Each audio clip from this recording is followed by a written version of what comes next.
Breaking news. Please stand by for another C2C World News Now current event. There is no influx of arrivals in Paris from Calais. There has been no migrant movement between Calais and Paris. The majority of the migrants relocating to Paris. Again, so this last week, the notorious jungle camp in Calais was almost completely razed to the ground by French government bulldozers. Once Europe's largest makeshift refugee camp, it was home to over 6,000 migrants. Many of them refused to leave without a fight.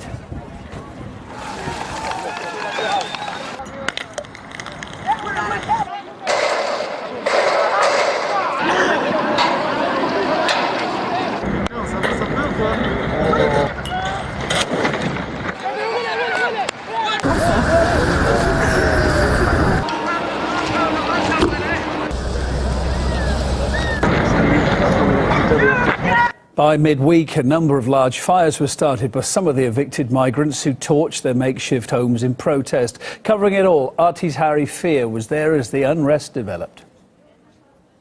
Well, as you may be able to see behind me, some of the fire trucks and rescue crews that attended to the scene eventually to deal with the massive fire. It's now been put out, and the police also attended to the scene in order to secure it for the fire crews to move in. Well, you can see perhaps just over here to my right that there are a couple of migrants that had to evacuate the camp, and the police forced them out. Others have been going back in. But certainly the lack of speed and apparent lack of willingness to tackle some of the sort of crises in the camp, in a sense epitomised by the slow response tonight to the fire engulfing the structures. Of course, French authorities, as have the British authorities, been leaving it to aid groups, charities and random volunteers to do much of the groundwork, taking care of the humanitarian concerns of the inhabitants here for years.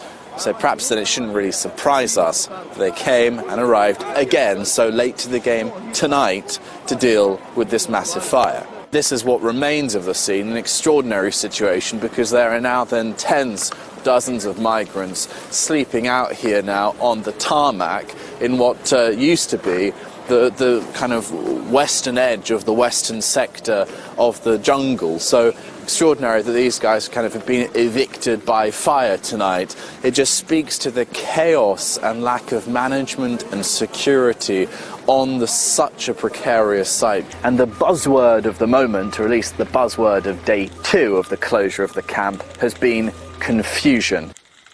Elsewhere this weekend, it's been widely reported in France that migrant encampments are springing up in Paris just days after the demolition of the jungle camp in Calais. But French ministers are dismissing the claims. There is no influx of arrivals in Paris from Calais. There has been no migrant movement between Calais and Paris. The majority of the migrants relocating to Paris are apparently in the north of the city near the Stalingrad metro station, from where our Harry Fear reports next. Well, after the Calais camp's closure, eyes now are on the capital. Reportedly, some of those displaced from the so-called jungle camp have now made camp on the streets of Paris and beside the capital's parks. If Calais was home to a jungle, Paris is now home to a tent city. Quite extraordinary to witness. Well, there's no shortage of volunteers and charity workers helping. Earlier, 1,000 meals were handed out. Also, the installation of some kind of rudimentary amenities too. Is this the new image of the capital? I hope not. Although it's true that I haven't recognized this district the last year, and that it's shocking to exit the metro, to be confronted with it all the time. It's bad, and the refugees, they don't have anything, but it's not a solution to live here in tents. It's a very complicated problem because some of these people were forced from their homes because of war. But also when there's a high concentration of foreigners in one place, that poses a real problem. But this may not all be temporary. Camps have already been here for some months, and it seems that the tents just get moved whenever one section gets closed off. Last time I was here months ago, there were tents here. It's basically just moving around the tents. Meanwhile, France's Office for the Welcoming and Accompanying of Migrants says that in the wake of the Calais closure, the numbers just in this area have swollen from 2,000 to 3,000 migrants. Wow, there is 3 people in a small tent here. Yeah. No Calis here. All the Calais, this is Calais. Is here all this is Italia. Italiano. Yeah. It's not the case that there is masses of people coming after Calais is closed. Nope. It's just coincidence the numbers are increasing a lot here anyway. Yeah, but they're mostly coming straight from Italia, so it's not straight from Calais. We have some, but like 20 maybe. I come before Monday here, the last Sunday I come here. So we go in the train without ticket. It's hard to go UK. Understand, here we come to our country have problem, too much problem. Our life is risky, so that's why we come here. The French government, they don't need help with the people. I don't know why. The numbers of people here are increasing a lot. Yeah. Do you think that this now is the new center of attention for the question of migration in France? I hope so. Because maybe they can finally do something about it. So post-Calais then, it appears that this is the new reality. Masses of migrants arriving in the center of the capital on President Hollande's doorstep makes German Chancellor Angela Merkel's migration policies look orderly and organized. Reporting for RT in central Paris, I'm Harry Fear. OK, he was in Paris there. He's also now gone back to Calais. These are the latest pictures from him from Calais. We're getting on his Periscope feed. You can check it out too. You can see what remains of the jungle camp that's been cleaned by the French authorities. It's been going on all week. That demolition's still ongoing, but the majority of the migrants have left that camp. More than 3,100 have been bussed out of the jungle since authorities began that sweep back on Monday, sending them, most of them, to regions around France. And also about 500 children have been moved on as well. If you want to follow all the latest developments there, what a difference a week makes to the scene we saw there just before last Monday. Check out Harry Fear's Periscope when you get a minute. Smuggle themselves. After security forces moved in to clear an illegal camp at the city's Stalingrad metro station.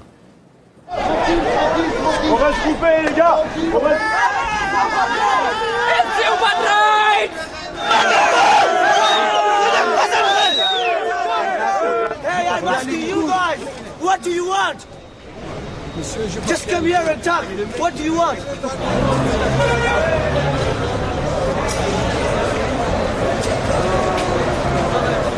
Well, that increasingly restless makeshift camp in the capital has seen a spike in arrivals ever since work began a week ago to dismantle the Calais jungle. Migration officials say 1,000 people have arrived since then, and that brings the total number of migrants in that area to 3,000. Back in Calais, police have been searching for illegal migrants who are refusing to leave the area. It includes hundreds of youngsters. They're still at the site of what was the jungle camp, with President Hollande saying that they will soon be taken to accommodation centres. Let's bring back in Jean-Pierre Thomas, who's a former special representative to former President Sarkozy on Franco-Russian relations. Thanks for staying with us in the studio, Mr. Thomas.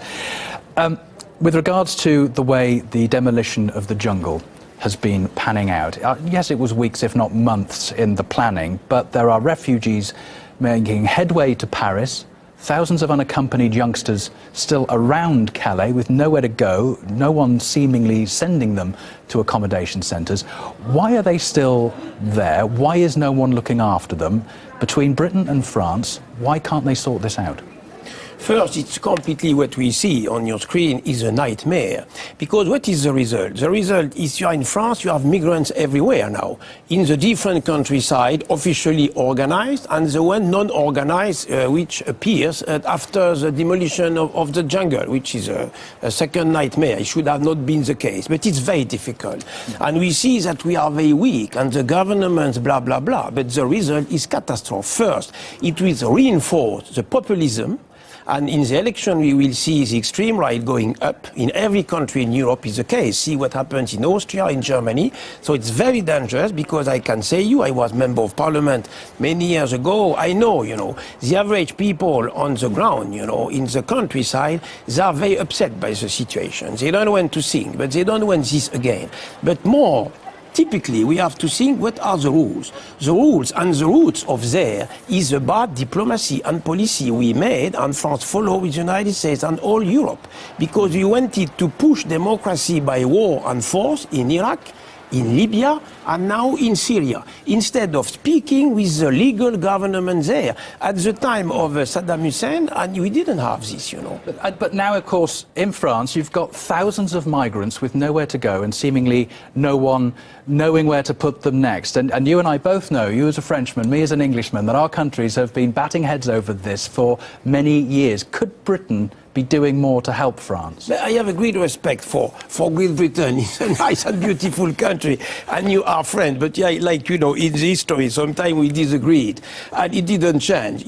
Great Britain decided to quit Europe. So in this context, before Schengen already didn't work, and Great Britain was not in Schengen, and now Great Britain decided, UK decided, United Kingdom to quit Europe. So in this situation, the consequence is that we disagree on everything. So of course, Great Britain, and I understand you completely, didn't want to have migrants on her ground. If France and Germany did the same, my idea is very simple. If we help this population in their country, we have the means to do it, to install camp more comfortable there in Syria, in Iraq. That's what we did in Calais, which now is obvious a nightmare. We would help this population, because if all these good people sometimes who come here in Europe, they will be better in their country after you assure the new regimes. Yeah, they're being passing the buck throughout Europe and beyond. It's completely a mistake to have accepted them in Europe. Jean-Pierre Thomas, thank you very much for joining us on RT International. It's been good to get your thoughts on this. Thanks. This has been a C2C World News Now current event. Stay safe, everyone.